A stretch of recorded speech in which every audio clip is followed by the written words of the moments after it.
Alright, Brother Matt, Dr. Campbell, the Hammond Doc. As I said I would, I'm going to make a series of videos regarding your Leslie 122 amplifier. I have it here on the desk. Actually, it's on the sitting on my Hammond organ stool. And I'm going to open it. And I'll be transferring from here, of course, to the electronic shop to begin my evaluation and repair of your amplifier.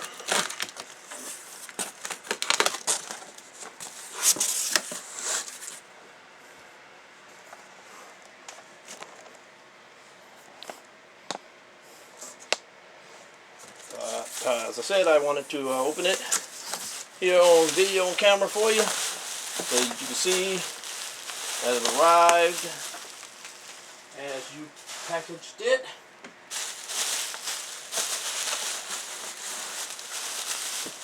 Did a good job there. Look at that, man. Look at that. I like that. I like that. That's the way you do that. We won't tell nobody what that looks like. There's some little rattle in there. So when I send that back, I'm gonna stop that rattling. Okay. I'm gonna hold on to these bubbles. I need the bubble wrap. Anytime you hear anything shaking, I'm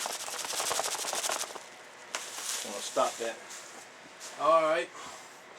Got to pack it so it won't, nothing will shake.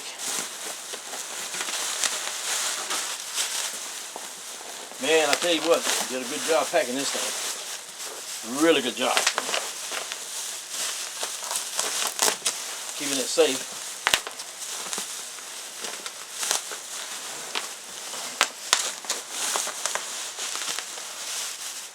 Move it up here to my cabinet so I can open it up.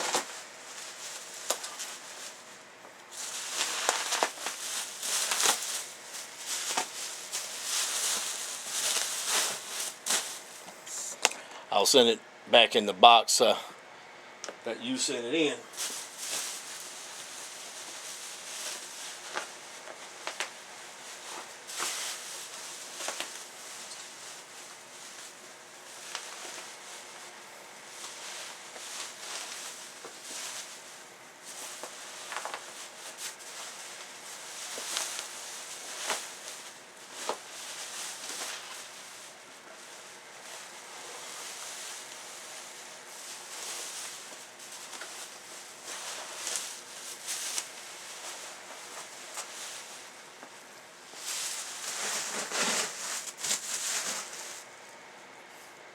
Okay, there it is.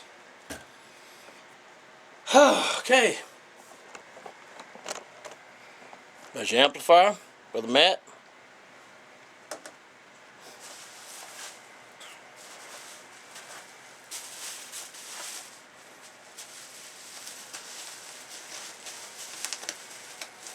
Looks like tubes. Okay, so I'll go through these. Check all of these.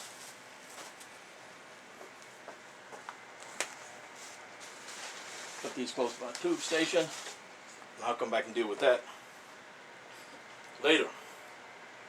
Right now, what I want to do is just do an initial inspection of the undercarriage of this amplifier, just to let you see what I'm looking at here, what I see.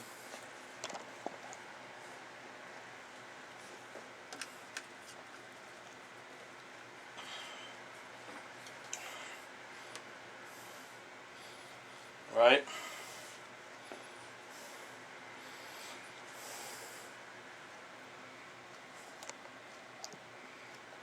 Notice several things right off. One is you mentioned in your message to me that this amplifier is distorting. and that it was becoming progressively worse. And I can believe that. I certainly believe that. These capacitors here, these are the original capacitors. Those are the Black Cat capacitors. And in all of my years of rebuilding amplifiers, I've yet to come across a set of these original Black Cat capacitors that were good. So they will certainly cause your amp to distort. I mean, this is in the audio section. So these bad leaky capacitors will, because they're leaking DC current, and they will certainly cause distortion. Another thing I note here, now a lot of people leave the old potentiometers in, and I'll evaluate this potentiometer to see, to check its range, to see if I need to replace it. Over here,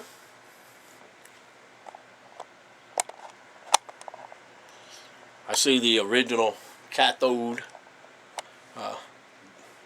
bypass capacitor right here, and I mean these things are so plentiful now that you can just pop this thing out and put in a brand new one. But the old one was left in here.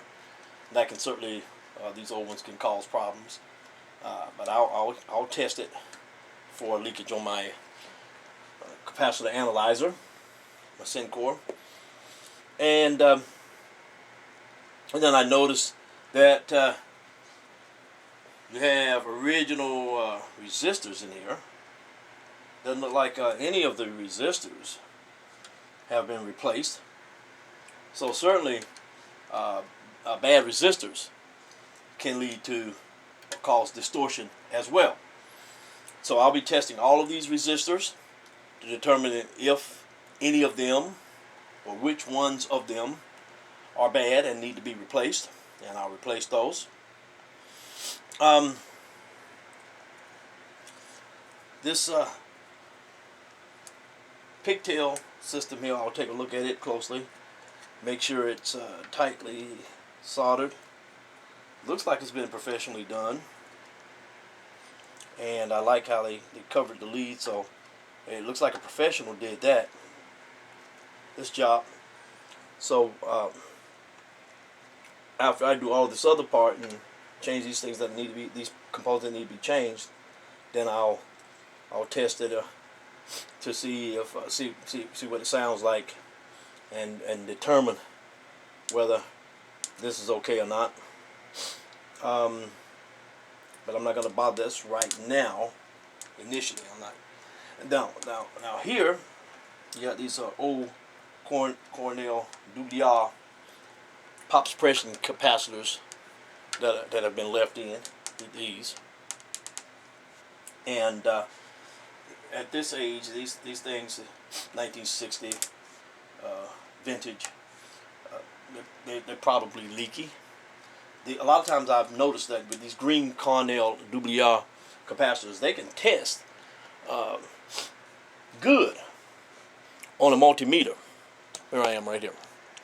They can test good on a multimeter, but when you put them on a capacitor analyzer, you clip them, put them on a capacitor analyzer, they show leakage, DC leakage. So I'll take a closer look at these suppression capacitors, but most likely, I will be cutting these out and replacing those.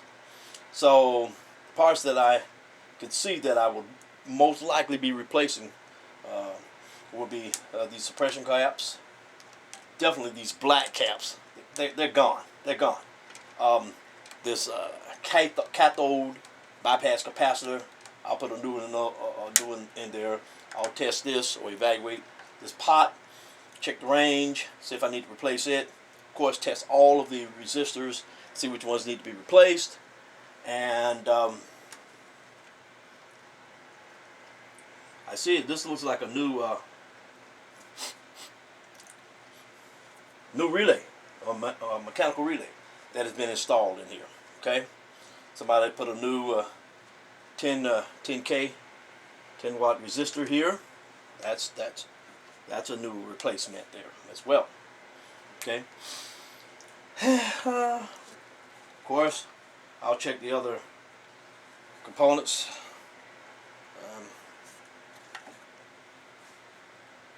The 150 ohm resistor